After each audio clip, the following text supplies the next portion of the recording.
আমরা কিন্তু দেখতে পাচ্ছি যে ইউটিউব ভিত্তিক কয়েকজন বক্তা আছেন, আমি নাম বলতে চাই না, এটা আপনার দর্শক যারা আছেন, আমার দর্শক যারা আছেন, তারা অনুমান করে নেবেন, আন্দাজ করে নেবেন। ওনাদের ইউটিউবে ওনারা যে বক্তব্যগুলো রাখেন বিদেশে বসে, দেশের বাইরে বসে, মনে হচ্ছে যেন ওনারা যুদ্ধ লাগাই দিবেন, ভারতের মধ্যে যুদ্ধটা লাগার আগ পর্যন্ত ওনারা থামবেন না। ওনারা আসলে কি মনে করেন, কি চায় না? আমার কাছে তো এনিগমা একটা শব্দ আছে, এনিগমা, দুর্বুদ্ধ। আমি কিন্তু বুঝতেছি এটা আসলে ওনারা কি চায়। আমরা দেখলাম যে সরকার বিরোধী আন্দোলনে ওনাদের কন্টেন্টগুলা খুব উত্তেজনা সৃষ্টি করছে মানুষের ভিতরে। হ্যাঁ, ঠিক আছে, যখন পাওয়ারে যাবেন তখন পাওয়ারে গেলে পাওয়ারের বিরুদ্ধে অনেক বিরোধী দল আছে, অনেকের আশা আকাঙ্ক্ষা, চাওয়া পাওয়া, অনেক অভাব, অভিযোগ, দুঃখ, কষ্ট, বেদনা শাসকের বিরুদ্ধে থাকে।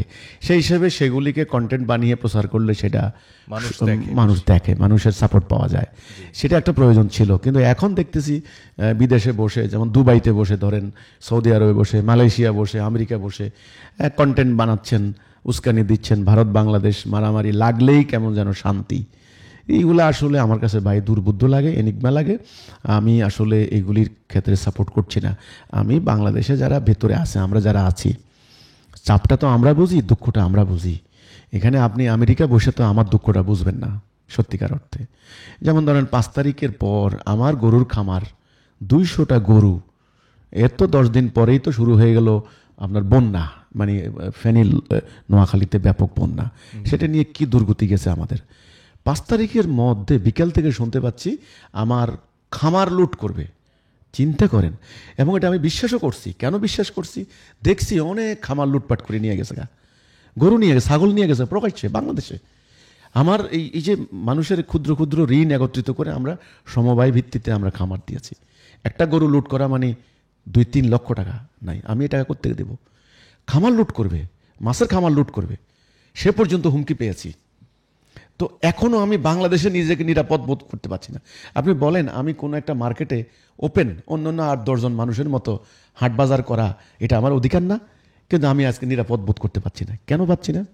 গতকালকে জিহাদি ইলিয়াসুর রহমান জেহাদি, এই ভদ্রলোক, উনি আমার বিরুদ্ধে অনেক কথা বলছেন ফেসবুকে, আমি সেটাকে বলছি না। উনি কালকে একটা দেখলাম ওনার গাড়ি এমনভাবে ভাঙছে নির্দয়ভাবে, আর একটা সম্পদ তো বেচারার কোটি টাকার গাড়ি। জেহাদি সাহেব আয় হায়, উনি বাচ্চা মানুষের মতো কান্না করতেছেন, রীতিমতো কাঁদতেছেন। আয় হায় হায় হায়, কোনো একটা লোক দেখলাম না সমবেদনা দেখাইতে যে হুজুর আহারে আপনার গাড়ি ভাঙছে। কে ভাঙছে? কয় যে মাহফিল কমিটি, কেউ আসে না, কেউ স্বীকার করে না, কেউ আফসোস পর্যন্ত করলো না। তাহলে এই যে বাংলাদেশে আমরা যারা আছি, আমরা বুঝতেছি যন্ত্রণাটা কতখানি, নিরাপত্তাহীনতা কতখানি আমাদের জীবনে। কে কাকে কখন বেজ্জতি করে, কে কখন কোন জায়গায় আক্রান্ত হয়, কোথায় কোন জায়গায় আপনার হলো একটা মব সৃষ্টি করে দেয়, কে কোন সংগঠনের উপর আক্রমণ চালিয়ে বসে, কোন পরিস্থিতি। এই পরিস্থিতির মধ্যে আমরা আছি, ভয়, আতঙ্ক, টেনশন।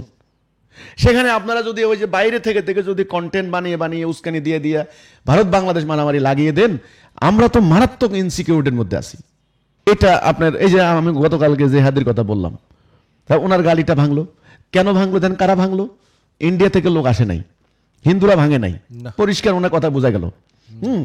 উনি দায়ী করেছেন যে কমিটির লোকেরাই, উনি বলেছেন।